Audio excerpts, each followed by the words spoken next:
Well, hello everyone. Thanks for coming outside me today. Today we're down here at my local archery shop, Gym Sports Center here in Clearfield, PA. It's where I cameo appearance, if you will, throughout the spring and summer months when I'm not in school. And we're going to test some bows down here today. We are a BowTech, Matthews, Hoyt, and then Diamond Mission, and then a whole bunch of crossbow brand dealer here in Central PA. And if you're interested in checking out the new BowTechs, the new Hoyts, the new Matthews, so on and so forth, come down and check us out. Hello everyone, thanks for coming outside me today. Today we're taking a look at the BowTech SR350, which in my opinion, the cam looks very similar to a SR6, although the bow looks fantastic. A little bit of the specs about it, I'll throw them up on the screen as well. 33 inches axle to axle, 6-inch brace height, definitely meant to be for the bigger guys, I think, as a good crossover bow, add a lot of speed with that shorter brace height.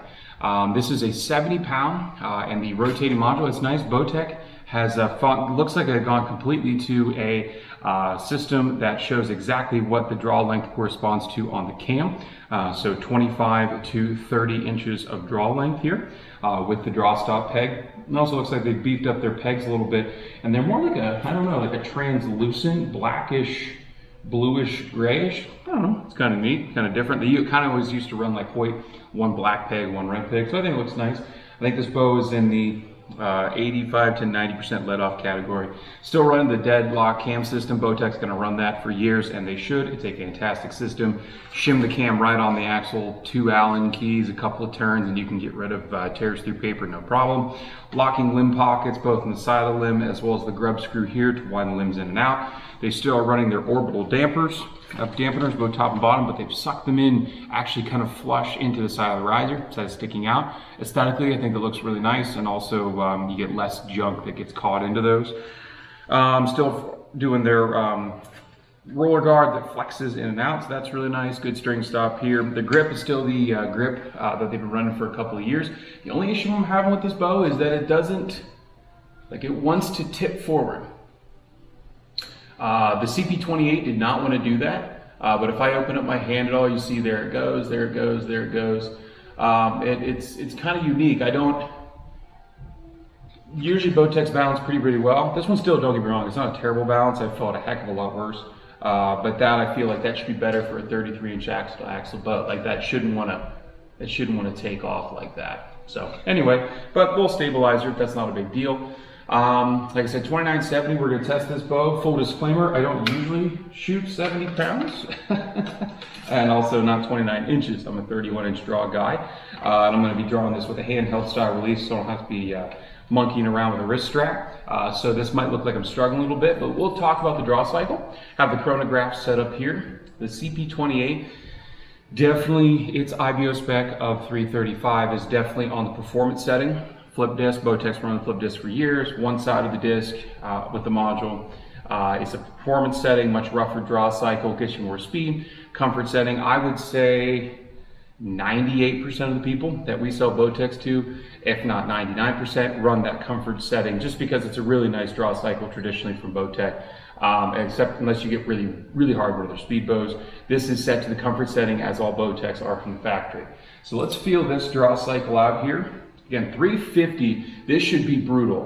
With the flip disc on the performance, it should be 350, and then you usually subtract about 10 feet per second for the comfort. So this should feel like a solid 340 bow. Let's see here. That felt exactly the same as the CP28. I'm gonna try to let it down.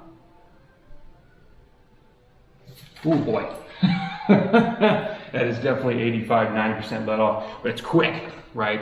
Definitely has a shorter valley to it. Let's get this through the chronograph here. This is a 350 grain Maxima Blue RZ. If this is truly a, let's say 340 on the comfort side, it should be close to what, 330 for 29 inches instead of 30.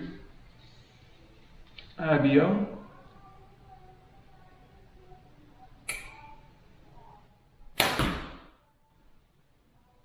.312 with that 350 grain arrow. Fair amount of vibe on the shot. I shouldn't say fair amount. Definitely felt vibe on the shot. More than I've ever felt on a BowTech in the past. The SS last year was very dead. The Solution had a little bit, but it was also a speed bow as well. That draw cycle was pretty rough last year. And also a 350 grain arrow is not a good benchmark for reducing vibe out of a bow. It makes it very inefficient.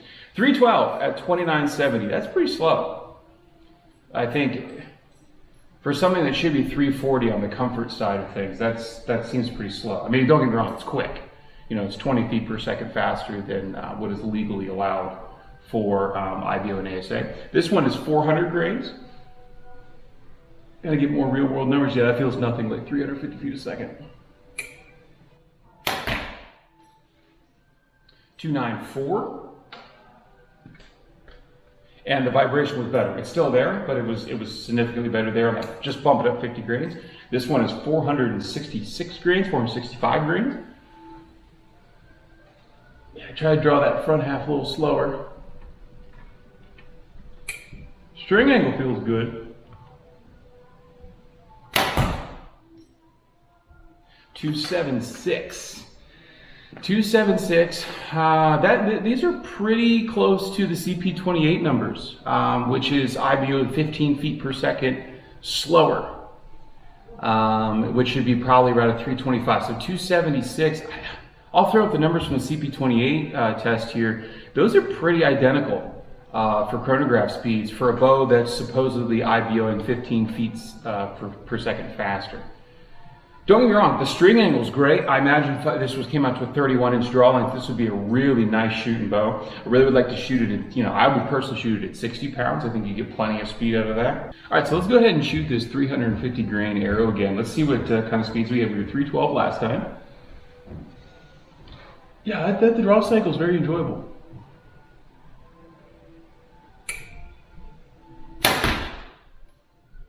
.312 on the button. Again, so yeah, so about 312. I would imagine an extra inch, you're only getting up to about 320. So that's still a solid 20 feet per second slow. Based off of, the IBO of the comfort side being 340. If you just went with the 350 IBO, you'd be 30 feet per second slow, which I don't think that was BowTech's intention. Here's 400 grains.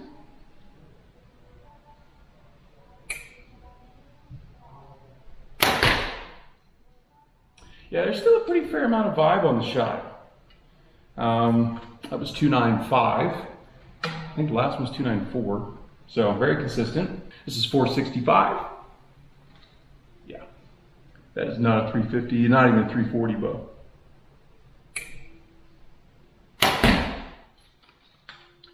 .275. So very consistent. Both on the chronograph. Thank God I just bought this chronograph. This is the Pro Chrono LTD, so it's the one without Bluetooth, but for archery stuff you don't need it, so it's just numbers right here. Yeah, so I mean overall very nice shooting bow. It's just definitely nowhere near 350 feet a second. I think the limbs could be, I think they could extend the riser and shrink the limbs down a little bit to even make this more parallel. It's a pretty D shape for a BowTech anyhow. I think they could reduce some vibe out of there, but throw a stabilizer in there and 460, well, I guess that's 466. That's still pretty good arrow weight for, just picking an arrow up off the shelf. So, I don't know. I mean, I think it's still a great BowTech from offering from BowTech. I would really be interested to try out, we don't have one in the shop today, the Revolt XL. I really like their SS from last year. I think it was one of the better shooting bows that was created, but it was way too short axle-wise. That Revolt XL 33 inches, I think, will sell hand over fist compared to this. I think it's going to be the same style of draw cycle, if not even smoother, and get you pretty close to the same speeds. So considering that this one and the CP28 are getting pretty close to the same speeds too. Well, anyhow, that's all for this video. If I left you with further questions, please hit me up, Average Check Archery, both Facebook and Instagram. Send me an email, averagecheckarchery@gmail.com, or drop a comment here on YouTube for your own experiences with the SR350 or any of the other BowTechs. I hope you're able to get outside, enjoy the sport of archery hunting if you so choose. Definitely enjoy God's beautiful creation. And if you're in the Central PA area, head down here to Jim Sports Center in Clearfield. Try the 350 out for yourself. We'll get to see you next time.